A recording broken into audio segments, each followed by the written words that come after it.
Hello everyone, my name is Christian. Welcome back to Tekpon. Today our guest is Sonia, the head of platform and community at Crew Capital. Hello. Hi Christian, how are you? Fantastic. Very excited to have you on the podcast. At first, please tell us, what is Crew Capital? Crew is an active operator-led fund, community-driven venture capital company co-founded 2.5 years ago by Daniel Dines. Probably most of you know him. He's the co-founder of UiPath, and also Brandon Deere, who's the CSO of UiPath. And we typically invest in entrepreneurs building category-defining B2B technologies companies.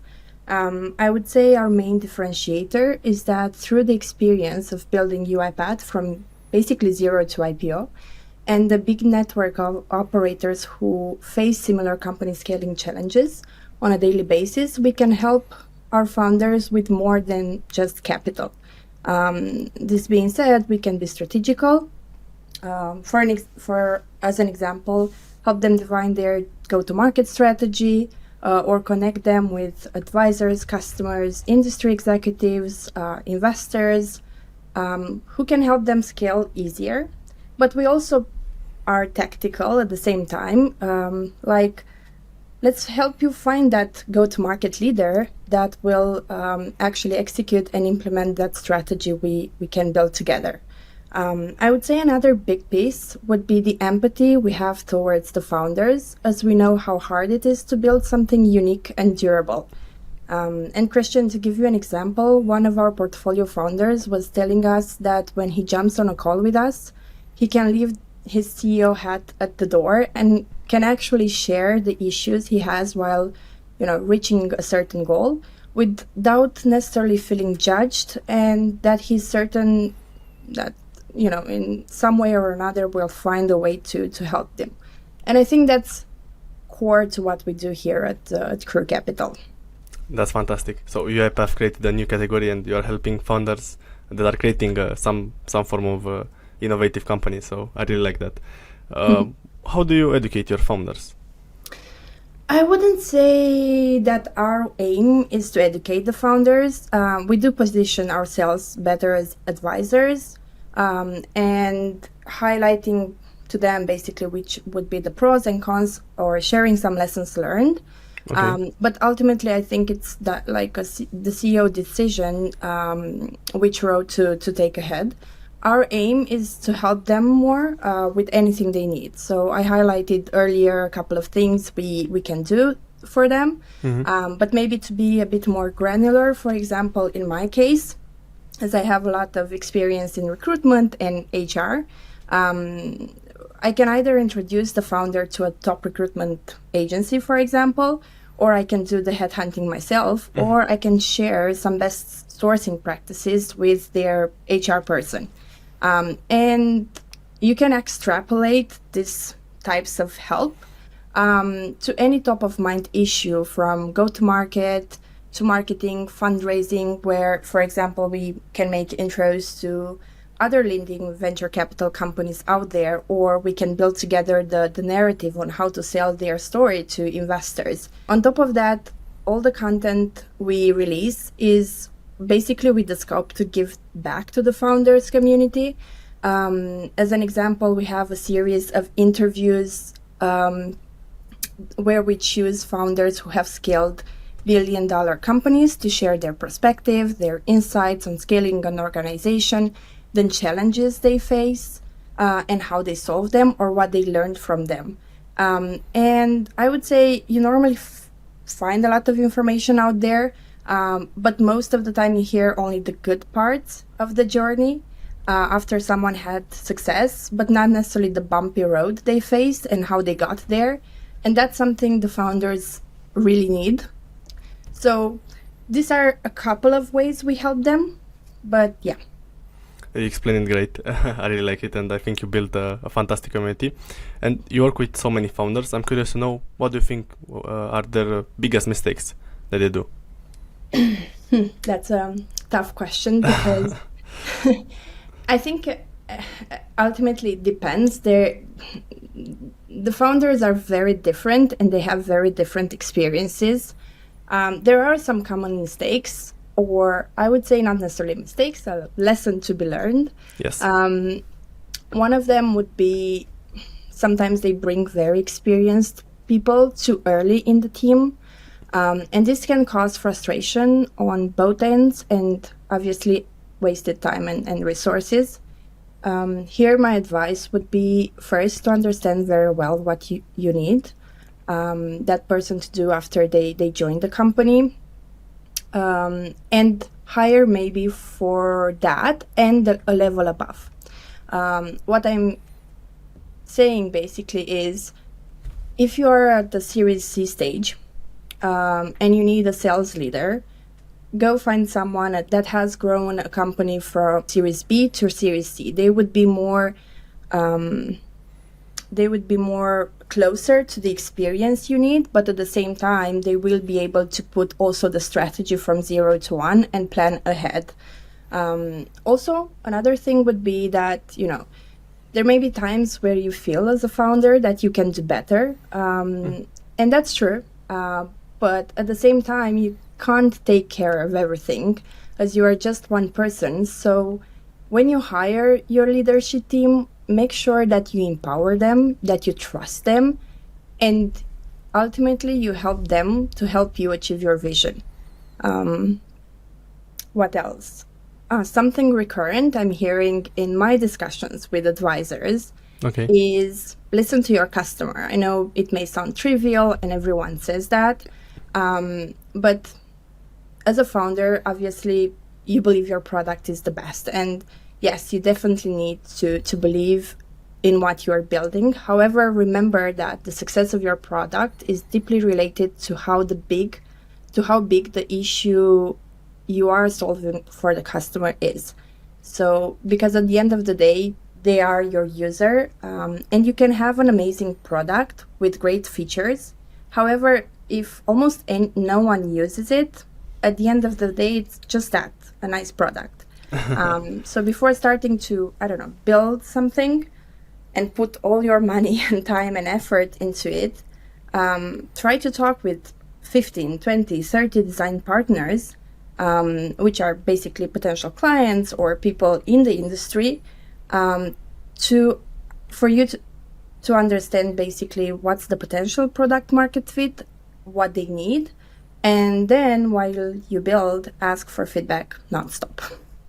Thank you for sharing. I really appreciate it. And now I'd love to hear something on the positive side, something that you see in founders that are, something good that they do, that they're generally good at. Well, what I've said earlier doesn't apply to all the founders. Some of them actually nail it, so it's great.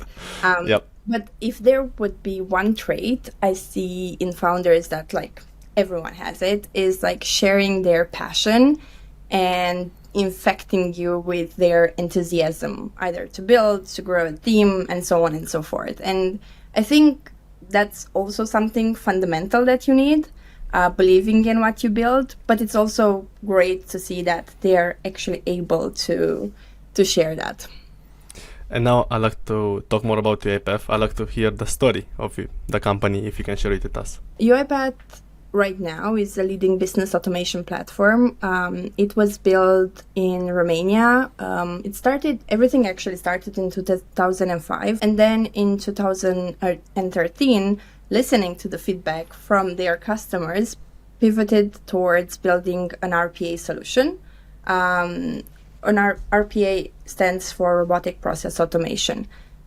Since then, it became the fastest growing software company in the history, trashed all the leader boxes, to put it that way. And everything culminated with a very successful IPO in April 2021.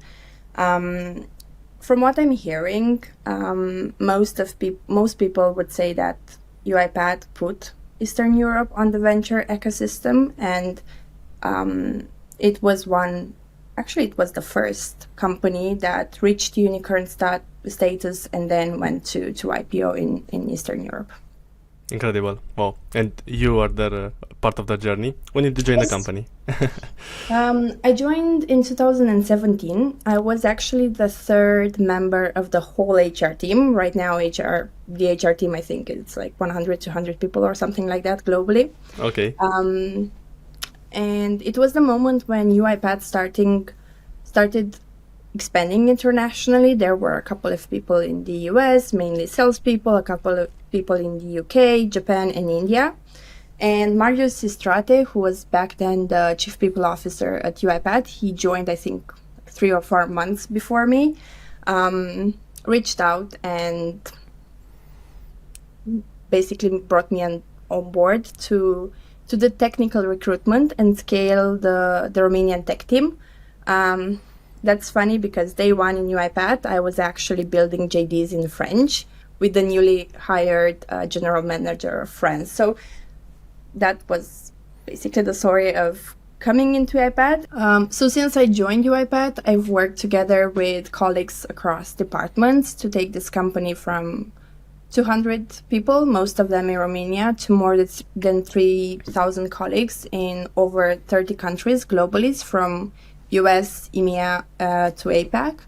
And that meant I was involved in the whole candidate and employee experience cycle, from employer branding, recruitment, onboarding, establishing benefits in different countries, data and systems implementations like Lever or JobVite or iSIMS, in the employee engagement part. I've done performance reviews and, iterated and reiterated this part, learning and development, and unfortunately, offboarding.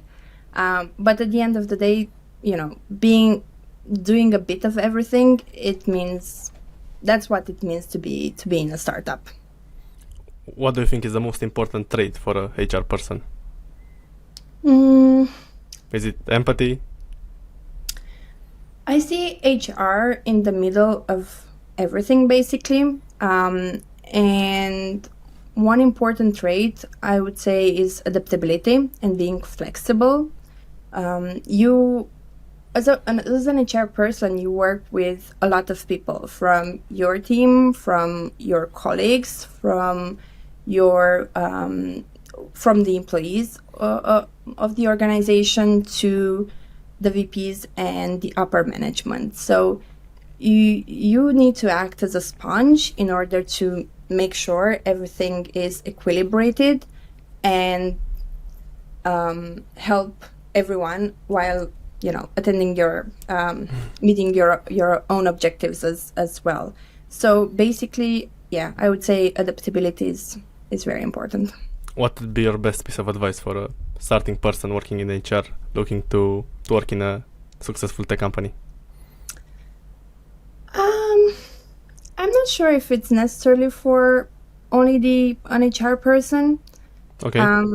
I would say it's in general for everyone starting to work and who want to have like a successful career. Yes. What helped me along the way was the fact that I was really flexible, that I tried to learn as much as I could from everything, and that meant sometimes that I got involved in things that were not necessarily in my job scope, but which helped me understand better the business perspectives as well as the team's perspectives. And at the end of the day, in an early stage startup, you actually build your own path. So try to be trustful, become that trusted partner to the people you work with. Absolutely. How can one manage to scale the organization while keeping the culture intact? Because growing from 200 to 3,000 is a lot in a few years. We always had a saying at UiPath, and that was find UiPathers in a specific country and not the other way around, which meant we knew exactly the main characteristics we want our new person or our new colleague to have, besides the technical skills or the expertise. We also hired, how Daniel would define it, for chemistry, which is very important because you may have the best people in the market. However, if they can't work together, then you're not going to be able to scale as fast as possible. And especially when you're doing it internationally, there are other aspects that come into play into that team culture. So yeah, that was, I think, that like the main thing that we strive for. And then stick to your your values. Don't necessarily compromise on them. Obviously, those values and that company culture is going to evolve over time. You also need, as an employee, to evolve over time. Another thing that I think it had a big impact was the fact that we were transparent with the people from the onset. Like, a startup is not necessarily for everyone, and that's okay. But if you decide to move forward, then you as an employer need to say, hey, this is what we expect from you, and this is what we can offer. I watched Daniel's speech at SaaS London, and that was one of the key takeaways that he mentioned, choosing chemistry over performance of individual team players. So that's fantastic. I wanted to ask you, how do you describe the UiPath culture? One key point, I think, it's humbleness, but apart from that, what do you say? I haven't been in UiPath for 1 year and a half now, so at the time maybe that I'm you were not there. up to date, I don't know. Yeah. But I would say that the culture has evolved a lot since the early days, I'm super glad to see that some of the core tenets that define UiPath are still there. And yes, one of the things that you said is being humble, and I see that in the people today as well. When I'm talking to them, there still are like, yeah, I learned so much, but there's still so much that I can learn. And I think we've learned along the way to be really open and respectful in terms of how we exchange the ideas, in terms of how, we accept each other's opinions while we maybe not agree with them. And that's something that hasn't changed. Another thing that I see is like that trust. And I think it was there from day one, also between us, because otherwise we wouldn't have been able to achieve everything that we did, and also between the customers. And that trust generates loyalty as well. And I think that's something that's still there. And last but not the least, we always had that mindset of bringing ourselves to work with sometimes the good, the bad, and the ugly, but at the same time, helping each other a lot. It's something super, super core to UiPath. And again, our clients also told us in numerous times that the UiPath team is like the most helpful of them all, which is, again, everything is tight in a circle, so it goes back to that trustfulness that you build, that humbleness, that's the basis of all, and so on. That's amazing. And one thing I saw on your LinkedIn was that you hired 30 salespeople in UK in 1 month. I wanted to ask you more on that because it seems unreal. How did you do that? Yeah. When we started that project, I remember that we had Blue Prism, which was and still is one of our competitors, and obviously they are based in UK, so they were like, we wanted basically to be the number one RPA vendor in UK as well. One of the solutions was to hire as many salespeople as fast as possible, and I think it all comes down to that collaboration I was mentioning earlier. Our recruitment team was stretched thin at that point in time. I mean, we were hiring literally around 500 people every quarter, which is a lot. So when Daniel came with this, we said, okay, let's see what are we going to do. So I went to London. I sat down with the managing director of EMEA, with the sales leaders there, and we defined a very, I would say, good now, after it was successful recruitment strategy. And we started implementing on it. And that meant first calls, maybe not necessarily always with the recruitment team, but also with the sales leaders, because as I said, we were stretched thin. So we wanted to use the time as efficient as possible. That meant working with top tier recruitment agencies as well, and all of us working as partners. So it didn't mean that, hey, I'm the leader, I'm not going to do anything. No, everyone rolled up their sleeves and either interviewed first time, third time, fourth time the candidates. And as I said, we executed really, really well on a plan that we defined. And it happened. I mean, it worked. Yeah, great mindset. What was the strategy behind? So you also hired agencies firms. You also hired the HR firms. Yes. So you also did it yourself. Yes, it was internal recruitment from our colleagues in the recruitment team. So it was me and two other colleagues, one based in Romania and one based in France. And then we had also recruitment agencies because we needed to have a very big influx of candidates. Yes. From the get-go. So that's how we started. We had even though we had an ATS and everything, we actually had a big Google Docs form. Everyone put their dates all the time there. So data accuracy was super important because if I needed to see where we stand with the candidate at some point in time, I knew that document was very relevant.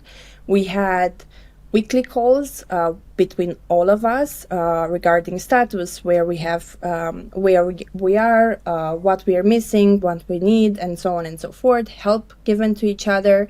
And this is how we pulled it off. At the end of the day, behind every recruitment strategy, there's a lot of organization executing on it, being very accurate, and obviously at some point adapting or pivoting if you see it doesn't work.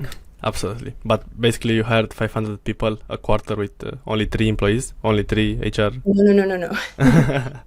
In general, at UiPath, at some point in time, when we had that massive growth, we were hiring 500 people per quarter, but that wasn't only between us three. We had bigger teams. Okay. Only that for this particular project, it was 3 people's project from the recruitment team that also had other projects ongoing. So I understand. I think at some point we were at 40-50 requisitions per recruiter. And I love to hear how you started your career. So the story of of your career.